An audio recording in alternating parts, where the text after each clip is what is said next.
주말에 큰아들 가족이 놀러 왔어요. 손주가 오자마자 할머니 하면서 달려오는데 얼마나 반갑고 좋던지요. 저는 손주와 함께 공원을 산책하며 즐거운 시간을 보내고 있었습니다. 그때 손주가 갑자기 손가락으로 저 멀리를 가리키며 말했죠. 할머니, 가위바위보에서 이긴 사람 계단 올라가기 해요. 눈에 넣어도 아프지 않을 만큼 사랑스러운 손주였지만 저는 손주가 가리킨 곳을 바라보며 놀라지 않을 수 없었어요. 그곳은 원래 엘리베이터를 타고 올라가야 하는 끝없이 높은 계단이 이어지는 전망대로 향하는 길이었기 때문입니다. 그래 내 강아지, 할미랑 가위바위보 하자꾸나. 솔직히 이제 몸도 예전 같지 않아 걱정이 됐지만 기대에 찬 표정으로 눈을 반짝이는 손주를 외면할 수 없었습니다. 그렇게 시작됐습니다. 지기 위한 가위바위보가요. 저는 얼른 손주가 계속 이겨 계단 끝까지 가버렸으면 좋겠다 하고 내심 바랬지만 애석하게도 승률은 거의 반반이었습니다. 그렇게 몇 번을 이기고 지면서 계단을 오르내리다 보니 저는 어느새 그 높은 계단의 중간쯤까지 올라와 있었더랬죠. 슬슬 숨이 차오르고 다리가 무거워지더군요. 천연덕스럽게 할머니, 가위바위보 하고 있는 손주를 뒤로 한 채 저는 결국 숨이 차 그 자리에 주저앉을 수밖에 없었습니다. 그 순간 문득 다시 한번 느껴지더라고요. 아, 이제 진짜 예전 같지 않구나 하고요. 불과 5년 전만 해도 나름 체력에는 자신이 있었는데 70대가 넘고 나니 급격하게 힘들어지는 거 있죠. 마음만큼은 손주와 하루 종일 뛰놀고 싶은데 몸이 안 따라주니 마음이 착잡한 하루였습니다. 안녕하세요. 행복 읽어드리는 여자입니다. 70대가 넘은 많은 분들이 이렇게 몸이 예전 같지 않다는 걸 느낄 때가 많아졌습니다. 손주랑 놀아주는 것도 예전처럼 쉽지 않고 친구들과 만나는 시간도 점점 줄어들죠. 다들 나이 드니까 어쩔 수 없다고 말하지만 정말 어쩔 수 없는 일일까요? 단언컨대 아닙니다. 우리는 이미 알고 있어요. 어떤 분은 70대에 혼자 거동도 하기 불편해 하시지만 또 어떤 분은 70대임에도 마치 50대 마냥 건강하신 분들도 많이 계시다는 것을요. 70대를 대비하기 위한 건강관리법 바로 시작하겠습니다. 1. 신체 건강관리. 얼마 전 A씨가 계단에서 발을 헛디뎌 크게 다쳤습니다. 평소엔 무리 없이 계단을 오르내리던 A씨였지만 그날따라 다리가 풀리며 넘어졌죠. 병원에서는 다리 근육이 많이 약해져서 갑자기 힘이 빠진 겁니다 하고 설명했습니다. A씨는 이럴 줄 알았으면 미리 운동이라도 할 걸 하며 후회했지만 이미 몸은 예전 같지 않았습니다. 나이가 들수록 근육량이 감소하면서 나도 모르는 사이에 균형 감각도 무너지는 거죠. 근력이 약해지면 일상생활에서 자주 넘어지거나 다리가 풀리는 일을 겪게 됩니다. 하지만 간단한 운동을 꾸준히 한다면 근육을 유지하고 낙상 위험을 줄일 수 있습니다. 신체 건강 관리 첫째, 근력 운동. 먼저 의자 스쿼트를 소개합니다. 이 운동은 허벅지 근육과 하체 근력을 강화하는데 매우 효과적입니다. 방법은 간단합니다. 의자를 준비한 후 의자 앞에 서서 손을 앞으로 쭉 뻗습니다. 의자에 앉을 듯 말 듯 천천히 내려갔다가 다시 일어나는 동작을 반복합니다. 처음엔 무리하지 않고 5번씩 2세트를 해보세요. 익숙해지면 10회씩 3세트로 늘리면 됩니다. 이 운동을 꾸준히 하면 계단을 오르내릴 때 다리 힘이 부족해지는 현상을 줄일 수 있습니다. 실제로 70대 이후에도 꾸준히 스쿼트를 한 분들은 다리 근력이 유지되어 넘어지는 일이 적습니다. 다음으로 균형 감각을 길러주는 운동이 중요합니다. 특히 나이가 들수록 낙상 위험이 커지기 때문에 균형을 잡는 운동이 필수적입니다. 간단한 방법으로 벽을 잡고 한 발 들기 운동을 할 수 있습니다. 벽에 한 손을 가볍게 대고 한 발을 들어 올린 후 10초간 균형을 유지합니다. 그런 다음 다른 발로 바꿔서 반복합니다. 하루에 5분만 투자해도 균형 감각이 향상되고 넘어질 위험을 줄일 수 있습니다. 추가로 계단을 오르내리는 연습도 추천합니다. 근력과 균형을 함께 길러줄 수 있는 좋은 운동입니다. 손잡이를 가볍게 잡고 한 발씩 차분히 계단을 오르내리는 연습을 5번씩 반복하세요. 이 운동은 다리 근육을 직접 사용하는 것 외에도 균형 감각을 동시에 길러줍니다. 따라서 평소 계단에서 발이 헛디뎌지는 것을 예방할 수 있죠. 신체 건강 관리 둘째, 영양 관리. 근력 운동만으로는 부족합니다. 근육을 유지하려면 반드시 영양 관리가 함께 따라야 합니다. 특히 단백질은 근육을 지키는데 필수적인 영양소입니다. 나이가 들면 근육이 자연스럽게 줄어들기 때문에 이를 보완할 수 있는 충분한 단백질 섭취가 중요합니다. 하루에 최소 60에서 70g의 단백질을 섭취해야 합니다. 예를 들어 계란 1개에는 약 6g의 단백질이 들어있습니다. 두부 한 모에는 약 15g, 닭가슴살 100g에는 약 30g의 단백질이 포함되어 있죠. 아침에 계란과 두부로 간단한 식사를 하고 점심과 저녁에는 닭가슴살이나 생선을 추가하면 하루 필요한 단백질을 충분히 섭취할 수 있습니다. 그리고 단백질만큼 중요한 것이 비타민 D와 칼슘입니다. 나이가 들면서 뼈가 약해지기 때문에 칼슘 섭취와 함께 비타민 D가 필수적입니다. 비타민 D는 햇볕을 쬐는 것만으로도 얻을 수 있습니다. 하루 10분 정도 햇볕을 쬐며 가벼운 산책을 하면 비타민 D를 자연스럽게 얻을 수 있습니다. 또한 칼슘이 풍부한 우유, 치즈, 두부를 섭취해 뼈 건강을 지켜야 합니다. 하루에 필요한 칼슘은 약 1200mg입니다. 우유 한 컵에는 약 300mg의 칼슘이 들어있고 치즈 한 장에도 약 200mg의 칼슘이 포함되어 있습니다. 따라서 우유 한 컵과 치즈를 추가로 섭취하면 하루 칼슘 권장량을 채우는 데 큰 도움이 됩니다. 마지막으로 말씀드릴 음식은 단언컨대 모든 사람이 반드시 먹어야 하는 음식입니다. 그것은 바로 미지근한 물입니다. 특히 아침 기상 직후 미지근한 물 섭취는 근육 유지에 중요한 역할을 합니다. 나이가 들수록 갈증을 덜 느끼게 되지만 하루에 8잔의 물을 꾸준히 마셔야 근육 기능을 유지할 수 있습니다. 물을 충분히 섭취하지 않으면 근육이 뻣뻣해지고 피로가 쌓이기 때문에 매 시간마다 물을 한 컵씩 마시는 습관을 들이는 것이 좋습니다. 2. 정신건강관리. 요즘 들어 자꾸 쓸쓸하네요. 예전에는 친구들도 자주 만나고 가족들도 가까이 있었는데 요즘은 하루 종일 혼자 있는 날이 많아요. 사실 이런 경험은 누구나 공감할 수 있을 겁니다. 자녀들이 독립하고 친구들과도 자주 만날 수 없는 상황이 많아지면서 자연스럽게 외로움과 고립감을 느끼게 되는 거죠.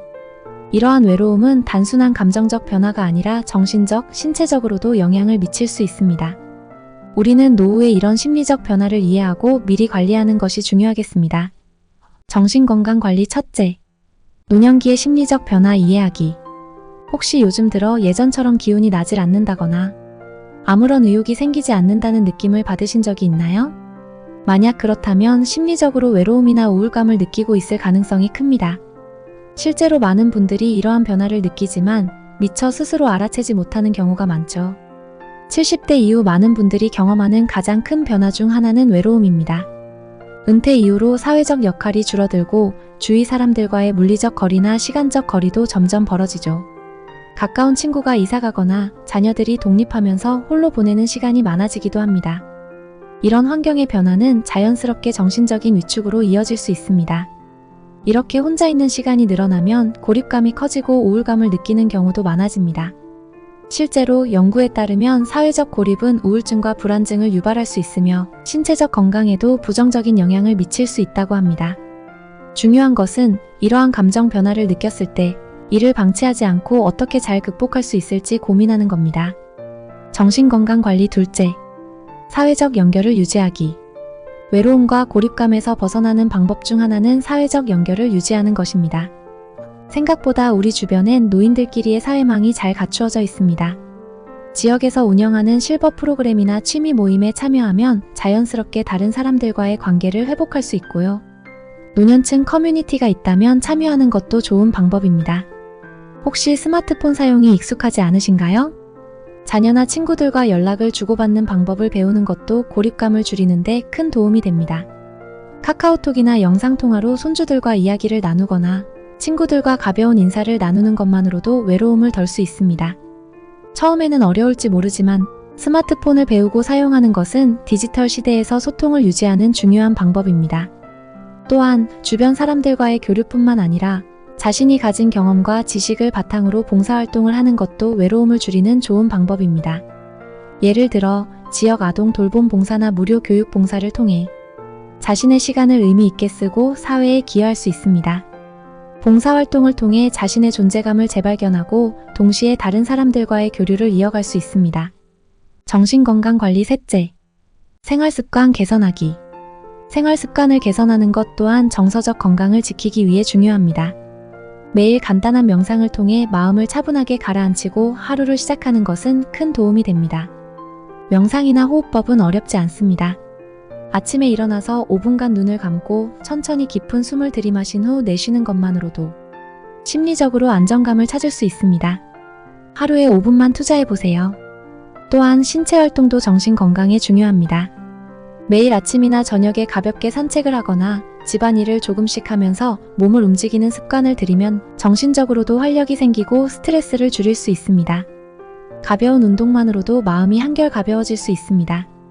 정신건강관리 넷째, 전문가의 도움받기. 마지막으로 때로는 혼자서 감당하기 어려운 심리적 어려움이 있을 수 있습니다. 이럴 때는 전문가의 도움을 받는 것이 중요합니다. 심리 상담을 통해 자신의 감정을 풀어내고 정신 건강을 전문적으로 관리할 수 있는 방법을 찾는 것이죠. 혹시 상담이 낯설고 어렵게 느껴지신다면 가까운 보건소나 정신건강센터에서 지원하는 무료 상담 서비스를 찾아보세요. 요즘은 국가에서 지원하는 프로그램도 많아졌기 때문에 혼자 고민하지 않고 전문가와 함께 해결할 수 있는 길을 찾는 것이 좋습니다. 이처럼 외로움이나 고립감은 누구나 겪을 수 있는 문제이지만 이를 관리하는 방법도 분명히 존재합니다. 혼자 고민하지 마시고 사회적 연결을 유지하며 정신 건강을 관리하는 방법을 실천해 보세요. 이 과정을 통해 마음의 평온을 찾을 수 있을 겁니다. 3. 마지막을 미리 대비하기. 우리는 모두 인생의 마지막을 준비해야 하는 시기를 맞이합니다. 친구나 가족들이 하나둘씩 떠나가는 경험을 하면서 우리는 자연스럽게 삶의 마무리에 대해 고민하게 됩니다. 가끔은 나의 마지막에 대해 생각하는 것이 두렵기까지 한데요. 하지만 이 과정을 두려워하기보다는 평온하게 준비하는 것이 중요합니다. 지금부터는 어떻게 하면 삶의 마지막 순간을 준비할 수 있을지 그 방법을 알아보겠습니다. 마지막을 대비하기 첫째, 삶의 끝자락을 받아들이는 법. 최근 내가 이제 더 이상 예전 같지 않구나라는 생각을 해본 적 있나요? 신체적으로나 정신적으로 예전과 다른 자신을 느낄 때가 많아지죠. 이럴 때일수록 나이 드는 과정을 자연스럽게 받아들이고 스스로를 너무 몰아붙이지 않는 것이 중요합니다. 나의 삶을 돌아보고 어떤 방식으로 나 자신을 평온하게 할 수 있을지 고민하는 것이 필요합니다. 나이 듦을 받아들이는 것은 쉽지 않은 일입니다. 우리는 나이가 들면서 자연스럽게 삶의 끝자락에 대해 생각하게 되죠. 이는 모든 사람이 겪는 과정입니다. 이런 상황에서 불안감을 느끼는 건 당연한 일이지만 이를 현명하게 받아들이는 자세가 필요합니다. 마지막을 대비하기 둘째, 마음의 평안을 찾기. 삶의 마무리를 준비할 때 가장 중요한 것은 마음의 평온을 유지하는 것입니다. 이 과정에서 명상이나 마음 챙김 같은 방법이 큰 도움이 될 수 있습니다. 매일 10분씩 명상을 하거나 조용한 시간을 갖는 것만으로도 마음을 차분히 정리할 수 있습니다.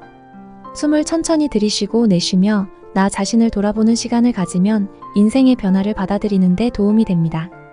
혹시 매일 짧은 감사 일기를 써보신 적 있나요?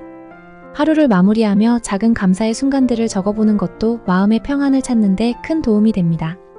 내가 오늘 느꼈던 소소한 기쁨이나 감사한 순간을 되새기는 작은 습관을 들이면 마음속 불안감을 덜고 평온한 마음을 유지할 수 있습니다.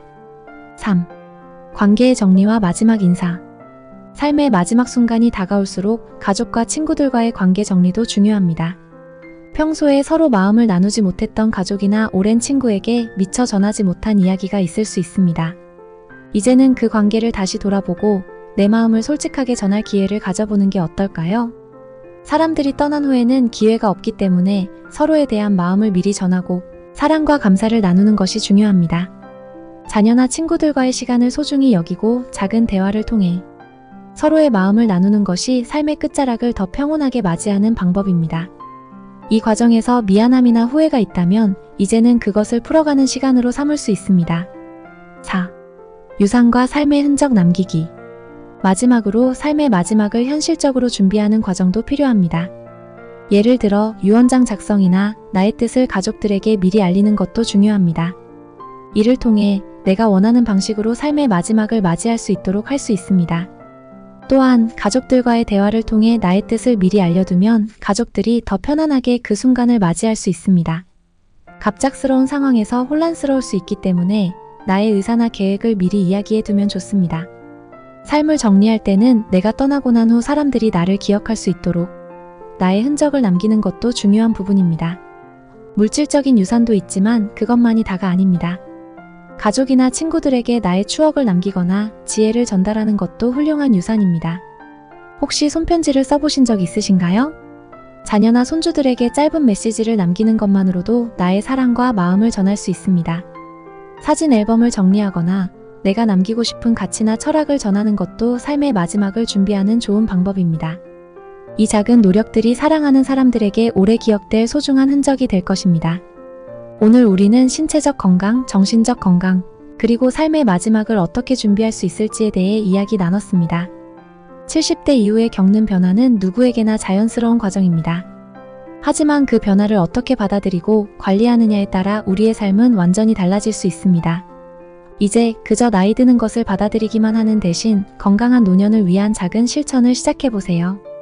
오늘 말씀드린 의자 스쿼트나 벽 잡고 한 발 들기 같은 간단한 운동으로 신체 건강을 지키고 아침에 잠깐 시간을 내어 명상을 하거나 소중한 사람들과 자주 연락을 주고받으며 마음의 평온을 유지해보세요.